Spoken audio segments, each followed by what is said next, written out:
80च्या दशकात प्रदर्शित झालेला महान चित्रपट तुमच्यापैकी अनेकांनी पाहिला असेल। चित्रपटाला व्यावसायिक यश तितकं मिळालं नव्हतं, पण त्या चित्रपटाचं वैशिष्ट्य म्हणजे अमिताभ बच्चन यांची तिहेरी भूमिका। सध्याच्या राजकारणाचा आणि महान चित्रपटाचा काय संबंध, काय संदर्भ हा प्रश्न तुम्हाला पडल्यापासून राहणार नाही, पण निश्चितच संदर्भ आहे।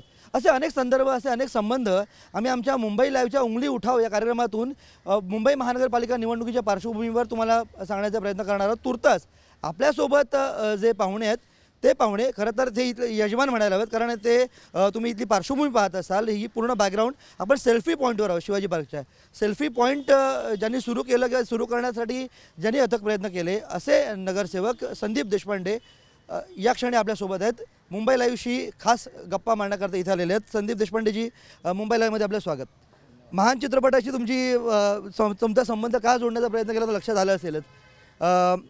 गटनेता, पालिकेतले गटनेता, विभाग अध्यक्ष आणि अर्थातच नगरसेवक, 3 भूमिका वठवत आहेत संदीप देशपांडे। संदीप जी, जाणून घ्यायला आवडेल, संदीप देशपांडे में ऐसा क्या है जो बाकियों में नहीं है? असं काय एक खंबी तंबू का घडलेला आहे, झालेला आहे? म्हणजे मनसेत महत्त्वाच्या इतक्या 3 जबाबदाऱ्या, 3 चांगली पदार्थ तुमच्याकडे चांगलं आहे, पण हे तुम्ही मिळवलं, काय नेमकं रहस्य काय, गमक काय? असं आहे, राजसाहेबांचा माझ्यावर जो विश्वास साहेबांनी दाखवलेला आहे त्याच्यामुळे या भूमिका मला त्यांनी दिलेल्या आहेत। आणि गेल्या 5 वर्षामध्ये काम करत असताना विविध प्रकारची जबाबदारी जी साहेबांनी दिली, त्या जबाबदारी यशस्वीपणे पार पाडल्यामुळे असेल कदाचित, किंवा ते पाडण्याचा प्रयत्न केल्यामुळे असेल। एक अशी टीका तुमच्यावर होते की तुमचा आक्रमकपणा जो आहे तो फक्त तुमच्या स्वतःच्या फायद्याकरता किंवा स्वतःच्या विकासापुरता आहे, तुम्ही इतरांना त्या परिघात येऊ देत नाही। हे पक्षांतर्गत पण अशा पद्धतीचे जे आरोप दबक्या आवाजात होतात, काय म्हणाल? मला असं वाटत नाही की अशा प्रकारचे कुठले आरोप होत असतील, पण होत असतील। बघा कसं असतं, तुम्ही जेव्हा एखादं काम करत असता तेव्हा तुमची पॅशन त्या कामामध्ये असली पाहिजे। आणि जेव्हा पॅशनेटली तुम्ही एखादं काम करत असता त्यावेळेला जसे चांगले बोलणारे लोक असतात तसे वाईट बोलणारे लोक असतात, किंवा पार्टनर टीका करणारे पण लोक असतात। वॉर्डची पुनर्रचना झालेली आहे, नेहमीप्रमाणे जी सोडत जर निवडणुकी लागते त्या सोडतीत तुमचा मतदारसंघ आता महिलांकरता राखीव झालेला आहे। नगरसेवक म्हणून संदीप देशपांडेंचं भवितव्य काय? नाही, आता माझ्यावर साहेबांनी या पूर्ण विभागाची जबाबदारी दिलेली आहे। तर इथे जे 5 नगरसेवक माझ्या या विभागामध्ये येतात, आता वॉर्ड कमी झालेत, पहिले 7 वॉर्ड होते, आता 5 वॉर्ड झालेत। तर जे 5 नगरसेवक येतील, या 5ही नगरसेवकांना मुंबई महानगरपालिकेपर्यंत पोहोचवण्याची जबाबदारी माननीय राजसाहेबांनी दिली आहे। आणि ती जबाबदारी पाळण्यासाठी साम दाम दंडभेद ज्या काही योजना वापरता येतील त्या सगळ्या वापरून आमचे नगरसेवक महानगरपालिकेत पोहोचतील याच्यासाठी प्रयत्न निश्चितपणे करू। साम आणि दामला सुरुवात झाली आहे का? नाही, सगळ्याच गोष्टींना सुरुवात झालेली आहे। विकास कामांच्या बाबतीत नगरसेवक म्हणून तुम्ही कितपत यशस्वी झालेले आहात असं तुम्हाला वाटतं? कारण 5 वर्षात ज्या अपेक्षा होत्या त्या सर्व अपेक्षांची पूर्तता तुमच्याकडून झालेली आहे का? 5 वर्ष हा खूप कमी कालावधी आहे की ज्याच्यात तुम्ही विकास कामं करू शकता। पण जी महत्त्वाची प्रोजेक्ट्स होती, जसं साहेबांचं एक स्वप्न होतं की रेन वॉटर, एवढं मोठं शिवाजी पार्क आहे, इथे रेन वॉटर हार्वेस्टिंगचा प्रकल्प राबवला गेला पाहिजे। त्यासाठी मी खूप मेहनत केली। महानगरपालिकेतल्या सत्ताधारी पक्षाने अनेक अडथळे निर्माण केले, म्हणजे अगदी मला मंत्रालयामध्ये जाऊन CRZची परमिशन आणावी लागली। हे सगळे अडथळे पार पाडून सुद्धा आम्ही तो प्रकल्प कंप्लीट केला। सुंदर मुंबईला बकाल करणारा एक प्रश्न आहे डम्पिंग ग्राउंडचा। त्या प्रश्नावर, त्या मुद्द्यावर, त्या समस्येवर सुद्धा मनसेकडून प्रचंड अपेक्षा आहेत, लोकांच्या अपेक्षा होत्या म्हणायचं काय आता? नाही, आज तुम्ही बघाल तर डम्पिंग ग्राउंडचा विषय जो आहे त्यावेळेला आम्ही स्वतः देवनार डम्पिंग ग्राउंडला व्हिजिट केली होती, आयुक्तांना घेऊन गेलेलो। शेवट डम्पिंग ग्राउंड आज जगात सगळीकडे डम्पिंग ग्राउंड आहे असं नाही। मी स्वतः महानगरपालिकेच्या माध्यमातून आम्ही शांघायला गेलेलो डम्पिंग ग्राउंड बघायला त्यांचं। पण तिथलं ज्या पद्धतीने डम्पिंग ग्राउंडचा मेंटेनन्स होतो, कचऱ्याची जी विल्हेवाट लावली जाते त्या पद्धतीने ते लावली जात नाही, त्यामुळे हायकोर्टाने सुद्धा नवीन डेव्हलपमेंट्सना स्टे दिला होता। विषय असा आहे की आता नवीन टेक्नॉलॉजी आपल्याकडे आहे का डम्पिंग ग्राउंडचं मॅनेजमेंट करायची? कारण देवनार डम्पिंग ग्राउंड कालांतराने तुम्हाला असं होतं की पहिले हे सिटीच्या बाहेरची होती गोष्ट, जी आता सिटी झालेली आहे। त्यामुळे सिटीच्या बाहेर डम्पिंग ग्राउंड कुठेही जरी तुम्ही केलं तरी त्याचं सिस्टमॅटिक डिस्क्लोजर, कचऱ्याची विल्हेवाट ही सायंटिफिक पद्धतीने जर लावल्या गेली तर त्या डम्पिंग ग्राउंडचा अर्थ आहे, जी आतापर्यंत सेना भाजप करत नाहीये। शिवाजी पार्क हा जो एरिया आहे तो पुरातत्व विभागाच्या अखत्यारीत बऱ्याच गोष्टी घडून गेल्या होत्या की पुरातत्व ती जी मार्गदर्शक तत्त्वं जी आहेत पुरातत्व विभागानं दिलेली त्यामुळं बरीच कामं बरीच सर्वसामान्यांना इथे राहणारे अनेक वर्ष राहणाऱ्या विकास कामं थांबली होती. बऱ्याच वाद प्रवाद झाले पण त्या गोष्टी पुन्हा एकदा म्हणाव्या तशा पुढे जाताना दिसल्या नाहीत की तो विषय कुठे ठप्प झाल्यागत झाला. महाराष्ट्र नवनिर्माण सेनेने आम्ही सगळ्या इथल्या नागरिकांना एकत्र केलं होतं. आम्ही त्या हिअरिंगमध्ये गेलेलो जी पुरातत्व विभागाची हेरिटेज कमिटीची जी हिअरिंग होती त्या हिअरिंगमध्ये आम्ही रिप्रेझेंटेशन दिलं. त्यामुळे नंतर मग हेरिटेजची जी बंधनं होती ती काढायला लागली. त्याच्यानंतर या बिल्डिंगचं रिडेव्हलपमेंट आता तुम्ही बघाल तर तिथे एक रिडेव्हलपमेंट चाललं आहे, या शिवाजी पार्क जिमखान्याच्या समोर एक रिडेव्हलपमेंट चाललं आहे आणि जर ते हेरिटेजचं झालं तर माननीय बाळासाहेबांचं स्मारकसुद्धा झालं नसतं. महत्त्वाकांक्षी असणं वाईट नाही पण व्याप्ती वाढवणं एक व्यक्तिमत्व विकास करणं हा एक महत्त्वाचा प्रकार असतो. संदीप देशपांडे यांच्या बाबतीत ही व्याप्ती वाढवण्याच्या दृष्टीनं संदीप देशपांडे स्वतः काय प्रयत्न करतात? निश्चितपणे आता तुम्ही बघाल तर माझ्याकडे आता विभागाची जबाबदारी आहे. पहिलेही मी विभागाध्यक्ष होतो, त्यानंतर नगरसेवक झालो. साहेबांनी गटनेते म्हणून जबाबदारी दिली ती 5 वर्ष 3 वर्ष मला मिळाली. ती 3 वर्षात गटनेता म्हणून मुंबईचे जे प्रश्न आहेत त्या मांडण्यासाठी आम्ही सभागृहातही आवाज उठवला, सभागृहाच्या बाहेरही आवाज उठवला, रस्त्यावरही उतरून आम्हाला काही गोष्टी कराव्या लागल्या. आज विभाग किंवा आमदारकीचा मतदारसंघ आहे इथे मनसेचा पाया भक्कम करण्यासाठी इथलं संघटन वाढवण्यासाठी ज्या गोष्टी करणं आवश्यक आहे त्या गोष्टी निश्चितपणे करण्याचा प्रयत्न एक कार्यकर्ता म्हणून महाराष्ट्र नवनिर्माण सेनेचा प्रामाणिक कार्यकर्ता म्हणून मी निश्चितपणे करत राहणार आहे.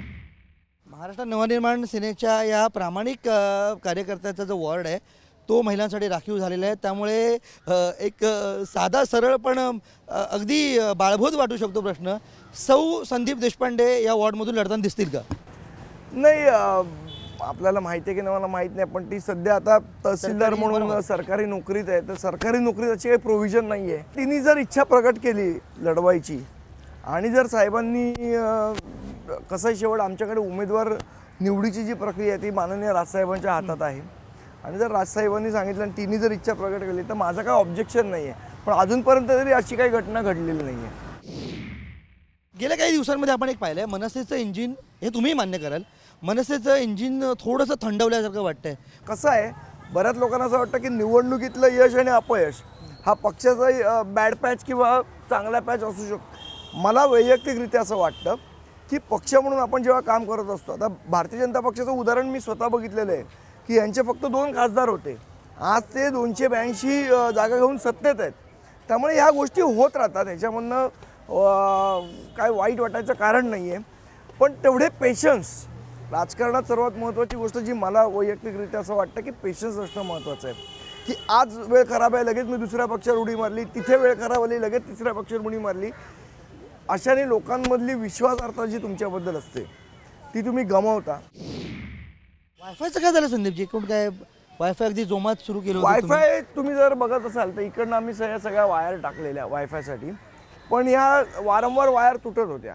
त्यामुळे आम्ही महापालिकेला विनंती केली होती की आम्ही फ्री ऑफ कॉस्ट वायफाय देतो आहे इथल्या लोकांना. तर आतला जो परिसर आहे तिथे आम्हाला तुम्ही केबल टाकायची परवानगी द्या. पण दुर्दैवाने ती परवानगी कुंटे साहेब होते तेव्हा मिळाली नाही. अजय मेहता साहेब असताना पण आम्ही प्रयत्न करतो आहे, पण ती परवानगी महापालिकेने जर दिली तर पुन्हा एकदा फ्री वायफाय शिवाजी पार्क वासियांसाठी आम्हाला उपलब्ध करता येईल. काय वाटतं की संदीप देशपांडेंकडून बाकीच्या पदाधिकाऱ्यांनी कार्यकर्त्यांनी नेमकं काय शिकावं की मग संदीप देशपांडेंसारखा धडाका, संदीप देशपांडे बनणं हे काय ध्येय असू शकत नाही, पण संदीप देशपांडेंचा धडाका किंवा राज ठाकरे यांची मर्जी संपादन करणं शक्य होईल? तुमची पॅशन असली पाहिजे. आज मी राजकारणात आहे तर 24 तास मी त्या राजकारणाचा विचार केला पाहिजे. आज तुम्ही जर न्यूज चॅनलमध्ये असता तर 24 तास तुमच्या डोक्यात बातमी असली पाहिजे. जर ही पॅशन प्रत्येक कार्यकर्त्याने दाखवली तर मला असं वाटतं की त्याला कोणीच अडवू शकणार नाही. अनेकांना वाटतं राज ठाकरे यांना नेमकं काय आवडतं संदीप देशपांडे चांगलं माहिती आहे. नाही, असं नाही आहे. मला असं वाटतं की म्हणजे साहेबांना काय आवडतं, साहेबही माणूस आहेत, जे मला आवडू शकतं तेच त्यांना आवडू शकतं. आणि शेवट असं आहे आपण जेव्हा राजकारणात एका काम करत असताना लोकांना जे पाहिजे, लोकांना जो त्रास होतोय तो त्यांचा त्रास दूर करणं हे कॉमन उद्देश आहे. साहेबांची ती करण्याची स्टाईल अतिशय वेगळी आहे. कार्यकर्ता म्हणून आम्ही त्यांच्या मार्गदर्शनाकडे त्यांच्याकडे बघत तुम्ही जर एखादा व्यक्ती जर तुमचा आदर्श असेल तर निश्चितपणे त्याचे काही ना काही गुण तुमच्याकडे येत राहतात. खळ खटक यापुढे पण सुरूच राहणार का संदीप देशपांडे यांच्या डोक्यात आणि कृतीत? नाही, असं आहे की बघा, आम्ही काय प्रोफेशनल गुंड नाही आहोत की बाबा एक आवड असते एखाद्याला की मारामाऱ्या करायची, तशी काही आमची आवड नाही आहे. पण एखाद्या वेळेला तुमचे पेशन्स लूज होतात. अगदी मी रस्त्याचं उदाहरण सांगायचं तुम्हाला झालं तर जेव्हा तो जो रोड होता त्या रोडच्या संदर्भात मी तुम्हाला सांगतो, मी स्टँडिंगमध्ये 3 पॉईंट ऑफ ऑर्डर घेतले, मी प्रभाग समितीत 3 पॉईंट ऑफ ऑर्डर घेतले, माझी जवळजवळ 12 लेटर्स ही मी चीफ इंजिनियर रोड्सला लिहिलेली आहेत, 3 लेटर्स ही मी ॲडिशनल कमिशनरांना लिहिलेली आहेत, 2 लेटर ही मी आयुक्तांना लिहिलेली आहेत. स्टँडिंग कमिटीमध्ये मी त्यांना वॉर्निंग केलेली की मी एवढ्या सगळ्या गोष्टी करतो आणि तरी जर तो रोड रिपेअर झाला नाही, जो मला अपेक्षित रिस्पॉन्स आहे तो जर मिळाला नाही तर मी इंजिनियरला आणून खड्ड्यात उभं करेन. आणि शेवट होतं काय याच्यामध्ये एक महत्त्वाची गोष्ट की लोकांना वाटतं की सगळं काम हे नगरसेवकच करत असतो. आता रोड रिपेअर करणं काम इंजिनियरचं आहे. आज इंजिनियर्सनी कुठलीच जबाबदारी घेत नाही. नगरसेवक म्हणून टेक्निकल गोष्टी तर मी करू शकत नाही की याच्या डांबर किती असलं पाहिजे, याच्यात सिमेंट किती असलं पाहिजे, ही शेवट इंजिनियरची जबाबदारी आहे. जर ह्या जबाबदाऱ्या हे लोक पार पाडणार नसतील तर नगरसेवक म्हणून मी फॉलोअप करायचा तो कोणाशी करायचा आणि किती करायचा. त्यामुळे कुठेतरी तुम्हाला जर एखादी गोष्ट सांगण्याने होत नसेल तर त्यासाठी जर आणि तुम्ही बघितलं की त्यानंतर ज्या पद्धतीने मुंबईचे रस्ते रिपेअर झाले, आम्ही जेलमध्ये गेल्यानंतर रिझल्ट पाहिजे. शेवट काय, तुम्ही जी कुठली गोष्ट करता ती लोकांसाठी करता, लोकांना रिझल्ट मिळायची मतलब. जर सरळ बोलून रिझल्ट मिळत नसेल आम्ही आमच्या पद्धतीने रिझल्ट घेतो. एकूण प्रत्येकाने आपापल्या प्रवृत्तीनुसार राहावं आणि आपली प्रवृत्ती बदलली तर त्याचे परिणाम राजकारणात भोगावे लागू शकतात. संदीप देशपांडे आपल्याशी गप्पा मारत होते. उंगली उठाव या कार्यक्रमातून गप्पा मारत असताना संदीप देशपांडे यांना त्यांच्या मनात खटकणाऱ्या गोष्टींच्या विरोधात उंगली उठवण्याचं कामसुद्धा अतिशय प्रभावीपणे केलेलं आहे.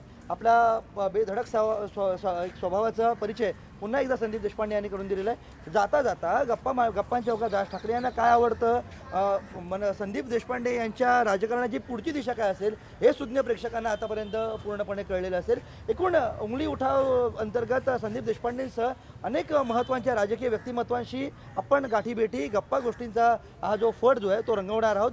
तुर्तास इथेच थांबूया. कॅमेरामन गणेश रहाटेसह सचिन परब, मुंबई लाईव्ह.